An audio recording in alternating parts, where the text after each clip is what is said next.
Salut, c'est Loïc, bienvenue dans cette nouvelle vidéo.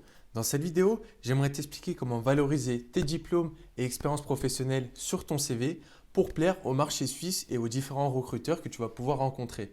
Dans cette vidéo, j'aimerais t'expliquer une chose que peu de personnes souhaitant travailler en Suisse mettent en place correctement, une chose qui pour moi fait toute la différence entre une simple candidature et la phase recrutement.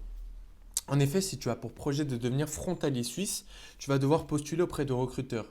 Cependant, ce n'est pas parce que tu es dans un pays parlant la langue française que ton CV et les informations que tu mets dedans doivent être les mêmes, doivent être similaires. Au contraire, ceci va être totalement différent. Bien sûr, tes expériences professionnelles, mais encore plus tes diplômes, n'ont pas la même signification en France comme en Suisse. Et il va te falloir donc trouver une équivalence.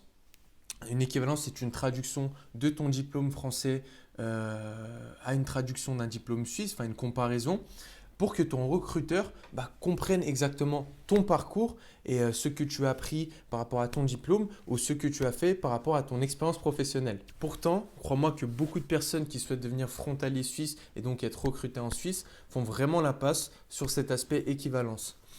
Crois-moi que le recruteur, quand il met une offre d'emploi, une annonce, il a des centaines et des centaines de candidatures. Si tu ne lui donnes pas les informations précises auxquelles il a besoin, tu vas simplement passer à la trappe par rapport à ta candidature. Et c'est une tendance qui est dommage, notamment pour les Français souhaitant donc travailler en Suisse.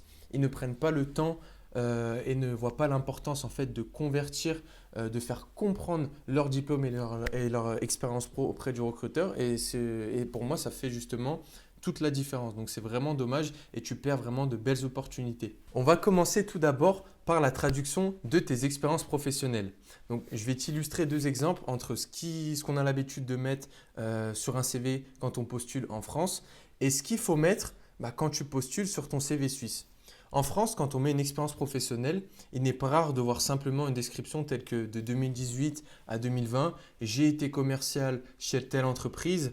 Tu mets simplement trois petites actions un peu floues telles que vente, gestion des appels téléphoniques, mise en ordre des stocks dans la galerie marchande lyonnaise. Et après, tu mets donc le lieu. Mais pour un recruteur suisse, cette expérience, elle reste assez floue sans réalisation concrète. Donc, elle n'a pas de saveur si tu veux et ne fera en aucun cas la différence sur d'autres candidatures. Laisse-moi maintenant te présenter cette même expérience qui fera la différence sur le marché suisse de par sa présentation. En premier lieu, tu vas mettre le poste occupé et sa spécialisation, ainsi que la période et le nom de l'entreprise. Je m'explique. Tu vas mettre par exemple, contrairement à juste commercial dans une entreprise, commercial spécialisé dans le web marketing de juillet 2018 à juillet 2020 pour la campagne multinationale Sony. C'est concret, épuré et clair.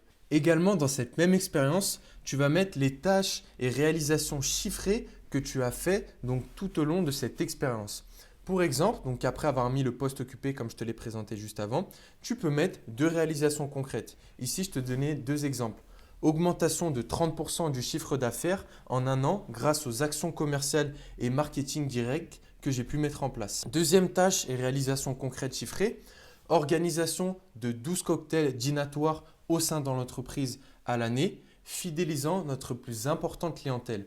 Là aussi, ça montre des actions concrètes que tu as mises en place et le recruteur sait concrètement ce que tu as apporté à l'entreprise. Et enfin, toujours dans cette même expérience professionnelle, après avoir mis le poste occupé, les tâches et réalisations chiffrées concrètes, tu vas mettre toujours dans cette même expérience les compétences que tu as acquises. Donc, tu en mets maximum 3. Dans les compétences, tu peux mettre par exemple capacité de négociation, capacité à résoudre des situations de conflit, forte résistance au stress. Donc voilà, ça va vraiment faire la différence que d'être un petit peu flou dans ta description où le recruteur ne comprend pas ce que tu veux dire. Ici, poste occupé concret, deux tâches et réalisations faites, augmentation du chiffre d'affaires, organisation de cocktails et les compétences acquises, forte capacité de négociation, capacité à résoudre des situations de conflit, résistance au stress.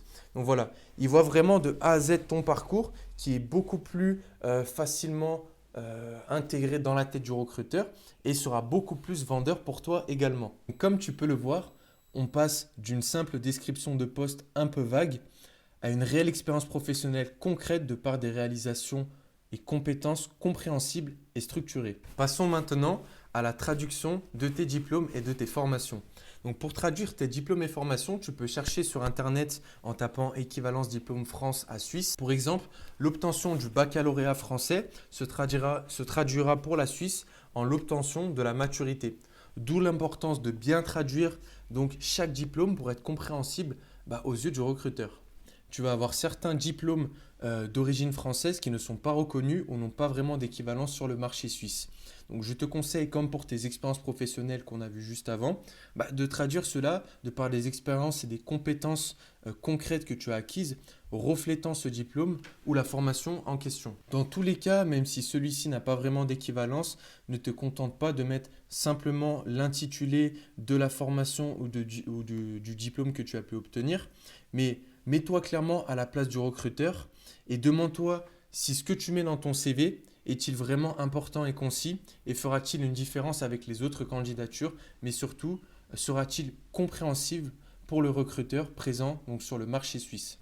Si tu souhaites avoir encore plus de conseils et astuces pour un CV optimal afin de conquérir le marché suisse, devenir frontalier et enfin faire du gros argent, je te laisse cliquer juste en dessous de cette vidéo. Tu as un lien qui te donne accès à 4 vidéos entièrement offertes qui vont très certainement te permettre de devenir frontalier suisse et d'accélérer le processus.